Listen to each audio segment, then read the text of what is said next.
Hello, good evening, नमस्कार, आदाब। मेरा नाम है आरजे राज। आप देख रहे हैं 361st एपिसोड, 361वां episode of Nagpur most happening Facebook live show, जिसका नाम है राज की बात।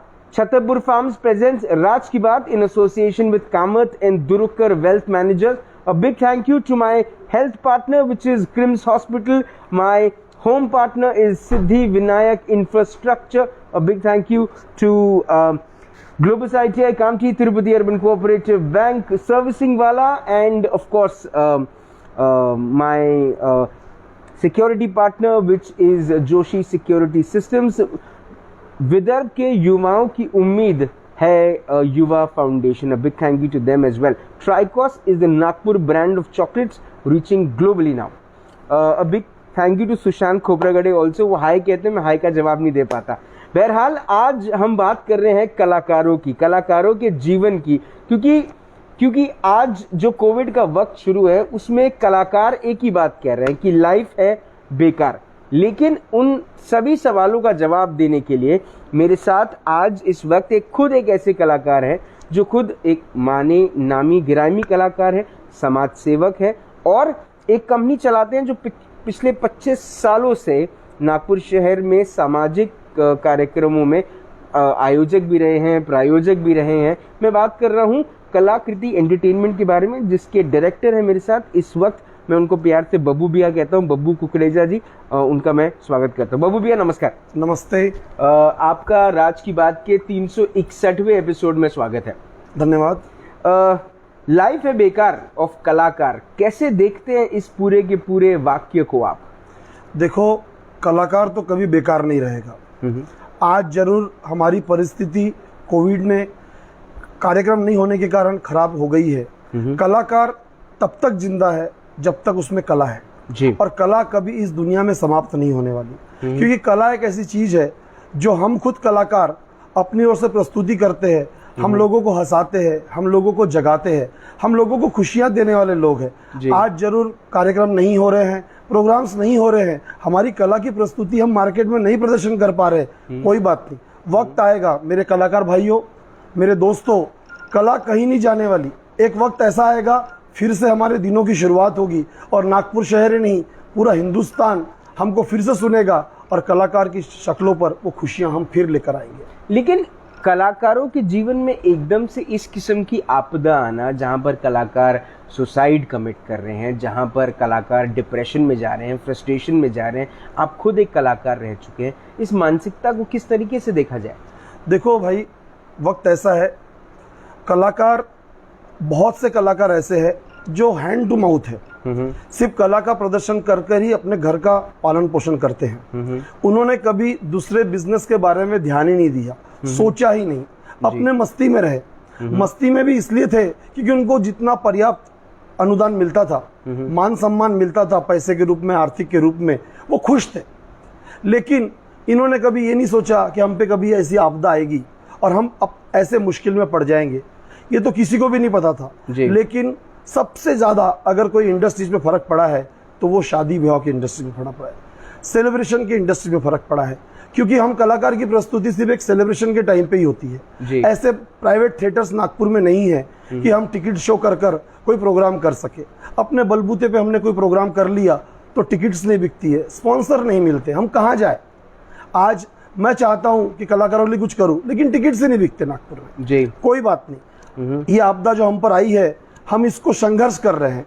लेकिन जहां आर्थिक परिस्थिति का सवाल आता है, मेरे घर में, मेरे कलाकारों के घर में जो महीने के 10, 20, 25 हजार रुपए आते थे, वो आना बंद हो गए जी. बाहर से हमको सहायता नहीं मिल रही है. जिन लोगों ने हमको सहायता की पिछले वर्ष, हम उनका बहुत बहुत धन्यवाद देते हैं. लेकिन इस बार हमको वो सहायता भी नहीं मिल पा रही, इसीलिए हमारे को तकलीफ आई है. लेकिन उसके बावजूद भी मैं अपने कलाकार भाइयों को यही कहूंगा कि कुछ दिन रुक जाइए, सुसाइड तरह के अटेम्प्ट में मत जाइए. ये किसी भी समस्या का सोल्यूशन नहीं है.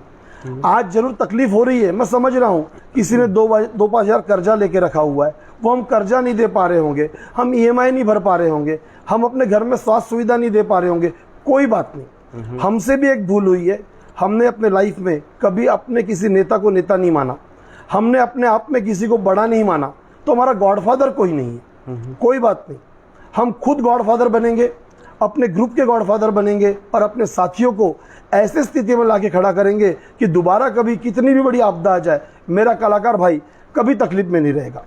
आपने मतलब स्पेसिफिक बोलूं तो महेश कुमार कुकरेजा जी ने ये जब पूरा का पूरा लॉकडाउन था, आपने कई सारे ऐसे कलाकार हैं जिनके घर पे, आपने कहना नहीं चाहिए लेकिन आपने उनके घर में भोजन का प्रबंध किया, आपने उनको अनाज पहुंचवाए, दवाइयाँ पहुंचाई, बहुत सारी चीज़ें आपने करी, आपने अपनी जिम्मेदारी समझ के करी। लेकिन ऐसा कोई एसोसिएशन नहीं है आर्टिस्ट लोगों का, नागपुर शहर में ऐसा कोई एक ग्रुप नहीं है जिसने मिलकर काम किया। किस तरह से देखेंगे इसको? देखो ऐसा है, इसकी शुरुआत 30 साल पहले ओपी सिंह जी ने करने की बहुत कोशिश की, ऐसा नहीं कि नहीं किया गया, लेकिन हम कलाकार कभी इकट्ठा हो ही नहीं पाए। ये हमारी मजबूरी समझो या जो भी समझो, हमारा पर्सनल ईगो समझो, लेकिन ये वक्त अभी वो बात करने की नहीं है कि किन कारणों से हम अपना ग्रुप नहीं खड़ा कर पाए, किन कारणों से हम एसोसिएशन नहीं खड़ा कर पाए। मैं धन्यवाद अदा करता हूँ अभी मेरे दादा चारुदत्त जिचकर और बंडू पदम जी को, जिन्होंने फिर से इसकी शुरुआत कर रहे हैं, सह साथियों के साथ में फिर से एक अपना ग्रुप खड़ा कर रहे हैं। हम एसोसिएशन बना रहे हैं, कलाकार वेलफेयर एसोसिएशन बना रहे हैं। हमने अभी 750 से 800 रजिस्ट्रेशन किए हैं उसमें। मैं धन्यवाद अदा करना चाहता हूँ हमारी गडकरी जी की मिसेस कंचनताई गडकरी जी को, जिन्होंने पिछले वर्ष भी हमें बहुत सपोर्ट किया, और अग्रवाल परिवार है जिन्होंने हमें लास्ट टाइम काफ़ी किट्स दी। ऐसे कई नाम मैं गिना सकता हूँ, मैं किन के नाम लूँ, जिन जिन लोगों ने मुझे सपोर्ट किया और हमने वहाँ तक वो बात पहुँचाई। मैं खुद एक ट्रस्ट चलाता हूँ भक्ति घराना परिवार के नाम से, मैंने उसमें भी काफ़ी सहयोग लिया लोगों से और सहयोग दिया। बात सहयोग लेने की और देने की नहीं हो रही है, अब बात हो रही है कुछ ठोस कदम उठाने की। मेरी मांग है उद्धव जी ठाकरे से कि वे कलाकार के लिए क्या कर रहे हैं, सरकार का क्या दायित्व है।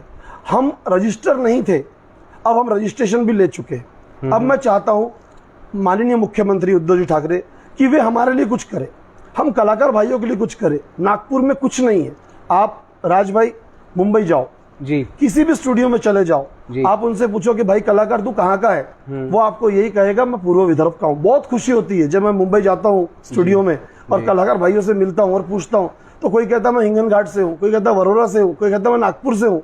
बहुत खुशी होती है कि ये कला का संग्रह है यहाँ पर, ये कला की खदान है यहाँ पर, और ये लोग सब बाहर जाके काम करते हैं। कोई बात नहीं, कलाकार भाइयों वेलफेयर एसोसिएशन बन रहा है, काफी नई योजनाएं लेकर हम आ रहे हैं ताकि हम आप लोगों को वो सब सुविधाएं दे पाए। जो पहले गलती हुई अब दोबारा नहीं होगी, ये मैं विश्वास दिलाता हूँ।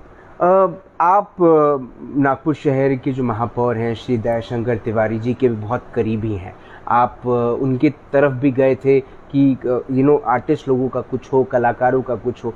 उन्होंने किस किस्म का साथ दिया, किस किस्म की बात उनके सामने आपने रखी? मैंने दया भैया से बात की कि कलाकार बहुत तकलीफ में चल रहा है भैया, आप इसके लिए कुछ कीजिए। दया भैया के जीवन आप भी देख रहे हैं कि बहुत ज़्यादा व्यस्त हो गए हैं, क्योंकि उन्होंने बहुत सारी शहर की जिम्मेदारियां अपने ऊपर ले ली है, महापौर के नाते जरूरी भी है जी। अब कलाकार की जब बात मैंने रखी उनके सामने, तो उन्होंने कहा कोई बात नहीं, अपन इनके लिए भी बहुत अच्छा करेंगे जी, और होली के बाद अपन कुछ ना कुछ उनके लिए एक अच्छी व्यवस्था तैयार करेंगे कि ताकि कोई भी कलाकार भाई मुसीबत में ना रहे जी। आप देख रहे हैं आफ्टर होली कुछ मैं अपने फैमिली परेशानी में था और दया भैया भी क्वारंटाइन है जी, मेरा फ़ोन पे भी उनसे चर्चा हुई है। बहुत जल्दी ही हम एक अच्छी योजना लेकर कलाकारों के लिए आएंगे, और मैं तो आज आपने बोलने का मौका दिया ही है, तो मैं दया भैया के समक्ष भी एक बात रखना चाहता हूँ। जैसे महापौर लोक सेवा प्रतिष्ठान नागपुर शहर में एक समाज सेवा का कार्य कर रहा है, तो बहुत जल्दी ही हम महापौर कला अकादमी खोले, उसके माध्यम से हम कई प्रोग्राम करें।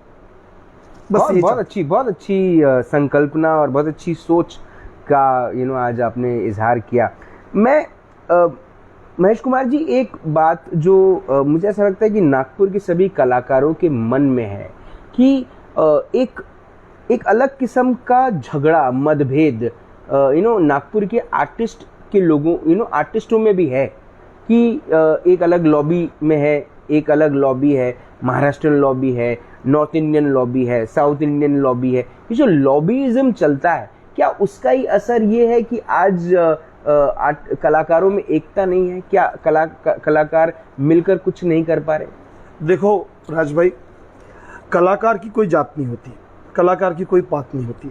कलाकार कलाकार होता है, इसकी कोई पार्टी नहीं होती, ना राजनीतिक पार्टी होती है। कलाकार सिर्फ कोई जाति का हो सकता है। कलाकार बिखरा हुआ है, मैं मानता हूँ। मैं डिवोशनल्स प्रोग्राम करता हूँ, जागरण के जो कलाकार हैं मैंने उनमें बहुत डिसिप्लिन्स लाया जी। उन्होंने मेरा कहना भी माना और मानते भी हैं जी। लेकिन जो ऑर्केस्ट्रा के कलाकार है, ये अपने आप में कला होने के कारण, आप कोई भी कलाकार को देखो, एक अंदर स्वाभिमान होता है जी। वो दिखता अभिमान है जी। लेकिन वो अभिमान नहीं होता, वो रियल में स्वाभिमान होता है। और जब उसकी कला की कदर शहर में नहीं होती तो उसका वो गुस्सा बाहर निकलता है। वो किसके पास जाए? हमारे पास ऐसा कोई आदमी नहीं है, ऐसा कोई नेता नहीं है कि जो कला की कदर करे। सब हमारे कला प्रेमी हैं। आप देखिए, नितिन जी को देखिए, देवेंद्र जी को देखिए, महापौर जी को देखिए, नागपुर में तमाम आमदारों को देखिए, आप वो कला के क्षेत्र में कहीं ना कहीं हमारी तारीफ करते दिखते हैं क्योंकि वो कला प्रेमी है जी। लेकिन जब कलाकारों की करने की बात आती है तो कहीं ना कहीं कमी रह जाती है। मैं तो अभी यही मानूंगा कि हम कलाकारों में कुछ कमी है, लेकिन आने वाले दिनों में ऐसा नहीं होगा। मैं कलाकार भाइयों से और कलाकार प्रेमियों से इतनी बात कहूंगा, संयम रखिए। कुछ दिनों की बात रह गई है, अब ज़्यादा वक्त नहीं लूंगा मैं आपका।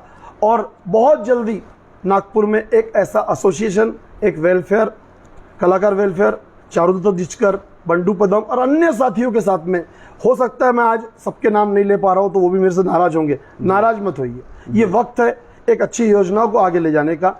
मैंने एक योजना बनाई है कि कलाकारों को ये अनाज बांटना या उनको भोजन करवाना, मैं यहाँ तक सीमित रहना नहीं चाहता।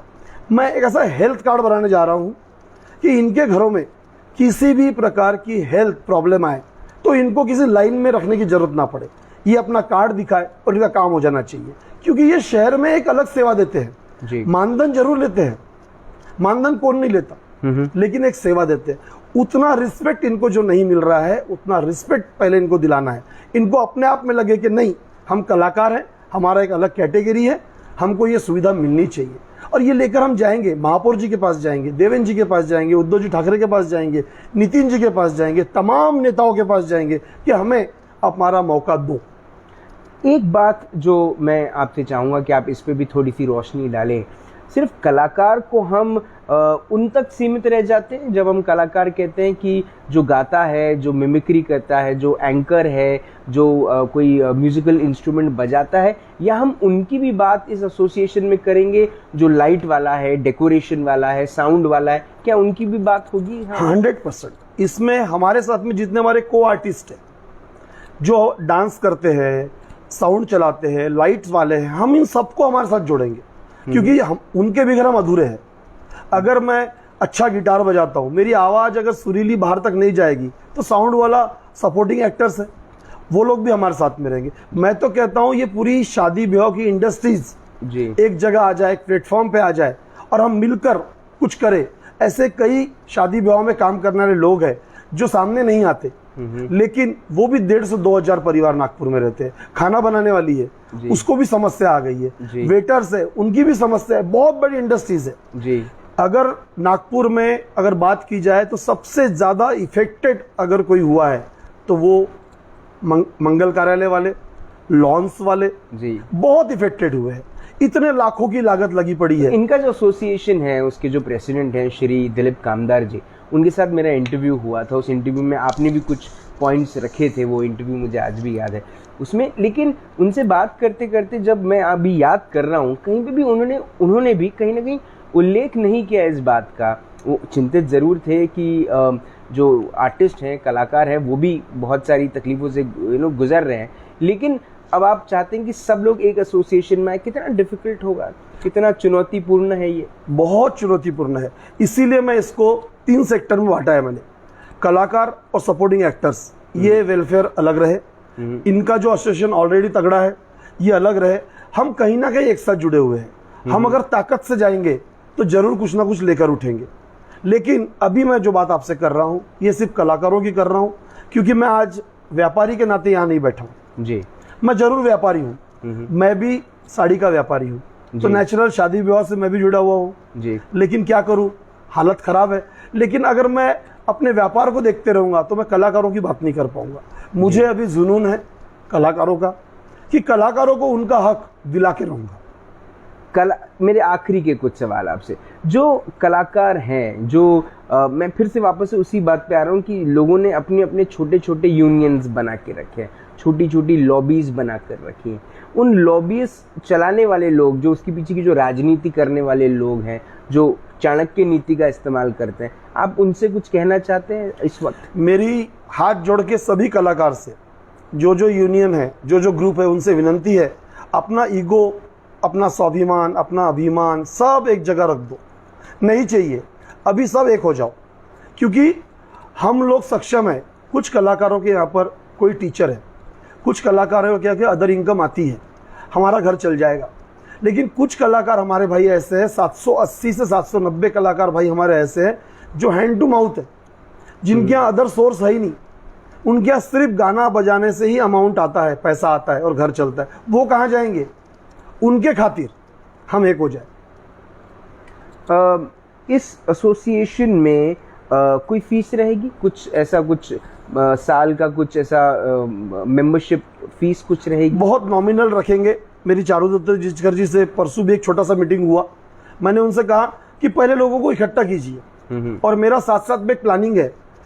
नया बैंक मैं खोल पाऊंगा या नहीं खोल पाऊंगा मुझे नहीं पता। मैं किसी बैंक से टाई अप करना चाहूंगा कि हमारे जितने कलाकार भाई हैं इन सबके उसमें अकाउंट्स रहे जी, और 10,000 रुपए तक के उनको हैंड लोन तुरंत मिले। नो कोई गारंटी, नो कोलैटरल, कुछ भी नहीं, कोई डॉक्यूमेंट्स नहीं, उनको 10,000 तुरंत मिले। और उनसे ज्यादा का लोन अगर उनको चाहिए तो जो फॉर्मेलिटीज बैंक की होती है वो उनको मिलना चाहिए, ताकि वो सोसाइटी, जो ये वर्ड है ना, इसने मुझे बोला कदौचड़िया है। ये जो आत्महत्या जो वर्ड है ना, ये सोल्यूशन नहीं है मेरे भाइयों। पैसे के लिए, कुछ अमाउंट के लिए हमने सुसाइड कर लेना, ये कहाँ की नीयत है? नहीं। मैं कोशिश करूंगा, मेरी ट्रस्ट से, भक्तियाना परिवार से, मेरे उनके कोषाध्यक्ष राकेश झाम से भी बात हुई है कि हम कुछ करेंगे। इस वक्त जो ये, जब इंटरव्यू सभी आर्टिस्ट लोगों के पास जब जाएगा, कलाकार के पास जाएगा, अगर वो उस मानसिक स्थिति में नहीं है, चीज़ें उनकी वाकई में बहुत डिस्टर्बिंग चल रही है, क्या वो आपको अप्रोच कर सकते हैं? क्या वो आपसे आकर अपनी तकलीफ का इजहार कर सकते हैं? बिल्कुल, मैं ओपनली कलाकार भाइयों के लिए मेरा मोबाइल नंबर शेयर कर रहा हूँ, 9823067707। कभी भी आपको 24 घंटे में कोई भी तकलीफ है, आप मेरे पर्सनल आईडी पे व्हाट्सअप कीजिए। मेरी टीम आपके लिए सदैव खड़ी है। महेश कुमार जी, आखिरी सवाल आपसे। कलाकार का जो जीवन होता है उसमें बहुत सारी चीज़ें होती है। एक तो कला जो होती है वो कहते हैं कि सीधा आत्मा से निकलती है। वो एक डेडिकेशन रहता है आपका, आपके स्टेज के प्रति, आपके काम के प्रति, आपके माइक के प्रति। आप सरस्वती का आशीर्वाद लेकर आप मंच पर चढ़ते हैं। लेकिन सरस्वती की आराधना करने वाले, सरस्वती की इस पूरी तपस्या करने वाले लोगों के साथ आज जो लक्ष्मी रूठी हैं, उसका आपको क्या लगता है मेन कारण क्या है? देखो, ये कहा जाता है कि जहाँ सरस्वती होती है ना, लक्ष्मी वहाँ कम होती है। ये तो कहा जाता है, कहा जाता है जी। कोई बात नहीं, लक्ष्मी हमसे रूठी नहीं है। लक्ष्मी हमको हमारी ताकत और औकात दिखा रही है। ये कलाकार भाइयों, ज्यादा मस्ती में मत रहो। जब पैसा आता है ना, थोड़ा संभाल के रखो, थोड़ा बैंक में रखो, थोड़ा घर पे रखो। हम तब मस्ती में होते हैं। मेरे कलाकार भाइयों को मेरे इंटरव्यू में थोड़ा सा बुरा भी लग रहा होगा, फिर भी मैं उनसे हाथ जोड़ के विनंती करता हूँ, आज अगर हमको किसी प्रोग्राम के 1,000 रुपये मिल रहे हैं, हम घर पर 600-700 रुपये दे रहे हैं, तो 200 रुपये बैंक में रखो, ताकि किसी के सामने हाथ ना फैलाना पड़े। और मेरे कलाकार भाई है ना, राज भाई, हाथ नहीं फैला सकते। ये स्वाभिमान से जीने वाला युग है। उन्होंने कभी किसी के सामने हाथ नहीं फैलाए, और मैं कभी चाहता भी नहीं कि कोई कलाकार किसी के सामने हाथ फैलाए। क्यों फैलाएगा? वो कला है, वो कलाकार है, वो खुद एक भगवान है। जिसमें कला बसती है ना, मैं उसमें भगवान का रूप देखता हूँ जी। तो वो क्यों हाथ फैलाएगा किसी के सामने? थोड़ा वक्त गलत आ गया है। लक्ष्मी हमसे रूठी क्यों रहती है? हम लोग है ना, खर्चीले होते हैं। मैं कलाकार भाइयों को देखता हूँ ना, आप देखिए, छोटे से छोटा कलाकार के पास में 80, 25, 80, 90 हज़ार की बाइक होती है जी। शौकीन होता है वो आदमी जी, मस्ती में रहता है, कपड़े पहनने का ढंग उसका अच्छा होता है। अरे ये उसका हक है यार, वो अच्छा पहनेगा नहीं तो अच्छा, और जो दिखता है ना सर, वही बिकता है जी। इसीलिए वो अच्छा रहता है कि उसका जाना आना सब कुछ अच्छा होता है। तो थोड़ा खर्चीला हो जाता है, तो पैसे की सेविंग नहीं कर पाता, इसलिए उसका पैसा दिखता नहीं है। कई सारे कॉरपोरेट्स ने बड़ा इम्पोर्टेंट रोल निभाया इस वक्त ड्यूरिंग कोविड। कई सारे एनजीओस को मदद करके राशि स्वरूप या कोई सामान उन्होंने दिया, अनाज दिया। तो सभी कॉरपोरेट जगत के लोगों से क्या आप कुछ कहना चाहते हैं कलाकारों की तरफ से? मैं सभी कॉरपोरेट जगत से, एनजीओ से, जितनी भी सामाजिक संस्थाएं हैं, मैं उनसे हाथ जोड़ के निवेदन करना चाहता हूं कि आप लोग थोड़ा सा आगे आइए। पिछले साल का जो कोविड आया था, आप लोगों ने शहर में बहुत सेवाएं दी, इतनी सेवाएं दी कि नागपुर शहर में 7 लाख पैकेट्स का भोजन एनएमसी के माध्यम से लोगों के घर तक पहुंचा, और उसमें एनएमसी ने एक भी किचन नहीं चलाया जी। सब किचन संस्थाओं ने चलाए, लेकिन लोगों तक राशन पहुंचा, लोगों तक भोजन पहुंचा। ये किसने किया? ये नागपुर के एनजीओ ने किया, ये नागपुर की सामाजिक संस्थाओं ने किया। मैं उन सबको सैल्यूट करता हूँ। लेकिन अब फिर से एक बार आइए, हम कलाकार भाइयों के लिए कुछ अच्छी योजनाएं लेकर आइए। हम संगीत से आपका मनोरंजन करेंगे और आप हमको सहायता कीजिए। आखिरी सवाल आपसे, एक कलाकार ने अब कोविड के बाद जो जीवन जीना है उसको किस तरीके से जीना है, क्या अपेक्षा है आपकी? मैं कलाकार भाइयों से बहुत अपेक्षित हूँ। मैं चाहता हूँ कि जैसा स्वाभिमान का जीवन वो पहले से जीता आया है वैसा ही जीवन जियो। कहीं अपने जीवन में कमतरता करने की ज़रूरत नहीं है, लेकिन अब हमको ये सीख लेना चाहिए कि हमने अपने कमाई का 40% हिस्सा सेविंग में रखना है। वेलफेयर एसोसिएशन आपके साथ रहेगा, वो आपके साथ में कंधे से कंधा लगा के रहेगा, वो भी कुछ सहायता दिलवाएगा, आपका मनोबल बढ़ाएगा, बैकबोन तैयार करेंगे हम। लेकिन जो खुद की ज़िंदगी है, कहते ना कि मेरी दुकान मेरी जवाबदारी, मेरा घर मेरी जवाबदारी, ऐसे कलाकारों ने भी सोचना चाहिए कि अब मेरा घर मेरी जवाबदारी है, तो मैंने क्यों ना थोड़ा सेविंग बढ़ानी चाहिए। और सेविंग ही ऐसा चीज़ है कि जो किसी को बाहर हाथ फैलाने को मौका नहीं देती। घर में अगर पैसे रहेंगे तो हम हाथ क्यों फैलाएंगे? हमारे पास नहीं है, इसलिए तो हम लोगों से सहायता मांग रहे हैं। मैं अपनी ट्रस्ट की ओर से, भक्ति खजाना परिवार की ओर से, मैं सभी कलाकारों को विश्वास दिलाता हूं कि मेरे से जितना बन सकेगा उससे भी ज़्यादा मैं करने की कोशिश करूंगा। आप थोड़ा सा स्वाभिमान में रहिए। बहुत जल्दी हम आप लोगों के सामने एक अच्छा प्रोजेक्ट लेकर आ रहे हैं, एक अच्छी योजनाएं लेकर आ रहे हैं। बहुत जल्दी हम आपके साथ में खड़े रहेंगे। बाबू भैया, आपने अपना वक्त दिया, आपने हमसे बात करी, आपने कलाकारों को एक अच्छा जीवन देने का स्वप्न जो आप देखते हैं, आपके साथ जुड़े हुए लोग देखते हैं, उसकी बात आपने उनके सामने रखी। अब शायद इंतज़ार आपको उनका ही है कि वो कब आते हैं और आपके इस एसोसिएशन से, इस सपने से, इस योजना में साथ मिलकर कलाकार और कलाकार के जीवन को आगे बढ़ाते हैं। आपने अपना वक्त दिया, आपने हमसे बात मैं एक बात कहना भूल गया था, अब एक बात आखिरी कह देता हूँ सबसे जी। बहुत महामारी चल रही है, कोविड बहुत फैल चुका है, और आज के केसेस आप देखें तो 5000 6000 क्रॉस हो गया है जी। ग्रामीण में बहुत ज़्यादा केसेस आ रहे हैं, मृत्यु दर बढ़ गया है। कलाकार भाई बाहर निकलते हैं, मेरे व्यापारी भाई भी बाहर निकलते हैं, मैं भी बाहर जाता हूँ। जिनको ज़रूरी काम है वो ही बाहर निकले, भीड़ भाड़ की जगह पे बिल्कुल ना जाए। मास्क का प्रयोग जितना ज़्यादा हो सके उतना करें, और सबसे पहले खुद वैक्सीन लगाएं और अपने परिवार को वैक्सीन लगवाएं, अपने दोस्त भाइयों को वैक्सीन लगाएं। और कोई भी सिम्टम्स अगर दिखता है तो इंतज़ार करने की ज़रूरत नहीं है भाइयों, सबसे पहले टेस्टिंग कराएं। ट्रैकिंग हम करेंगे और आपको उन सब चीज़ों से निजात दिलाएंगे। किसी भी कलाकार भाइयों को किसी भी प्रकार की कोई तकलीफ होती है, मेरे व्यापारी भाइयों को भी अगर तकलीफ होती है तो तुरंत मुझे कॉल करें, मैं बैठा हूँ आपके लिए। बिल्कुल चिंता करने की ज़रूरत नहीं है, मेरे से चर्चा करें। मनोबल बढ़ाने का टाइम है, दोस्तों से मिलने का टाइम है, दोस्तों से बात कीजिए। जहाँ से विटामिन मिलता है, जहाँ से एंटीबॉडी मिलती है, जहाँ से जो अच्छी चीज़ मिलती है उनसे बात कीजिए और एक अच्छा वातावरण तैयार कीजिए कि ताकि इस महामारी से हम बहुत जल्दी निजात पाए। धन्यवाद। महेश कुमार जी, आपने अपना वक्त दिया, आपने हमसे बात करी, उसके लिए बहुत बहुत धन्यवाद। आज महेश कुमार कुकरेजा जी से बात करके एक बात समझ में आ रही है जो मुझे ऐसा लगता है कि अब नागपुर शहर के कलाकारों ने भी समझ लेना चाहिए कि लॉबिंग बहुत हो गई। लॉबिंग करके भी देख लिया आपने, अब एसोसिएशन बना कर देख लीजिए। एक साथ आकर देख लीजिए। वो कहते हैं ना कि एक लकड़ी को तोड़ना बड़ा आसान है, लेकिन जब 4-5 लकड़ियाँ 6-7 लकड़ियाँ जब मिल लेती हैं तो अच्छे से अच्छा ताकतवर व्यक्ति भी उसको तोड़ नहीं पाता। और यही तो ताकत है कि जब एक साथ जुड़ते हैं लोग। एसोसिएशन बनाने के लिए महेश कुमार कुकरेजा जी ने कोशिशें शुरू कर दी हैं, उनके साथ लोग जुड़ना शुरू हो गए।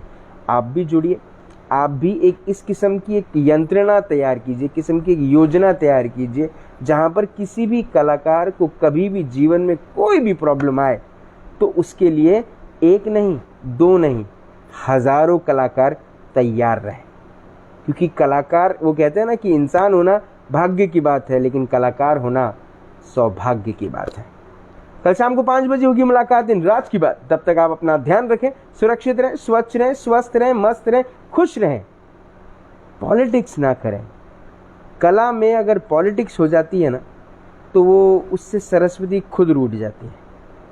सरस्वती को मना के रखें, लक्ष्मी अपने आप आएंगी। और तब तक सांस लेते रहें, जिंदा रहें। जय हिंद।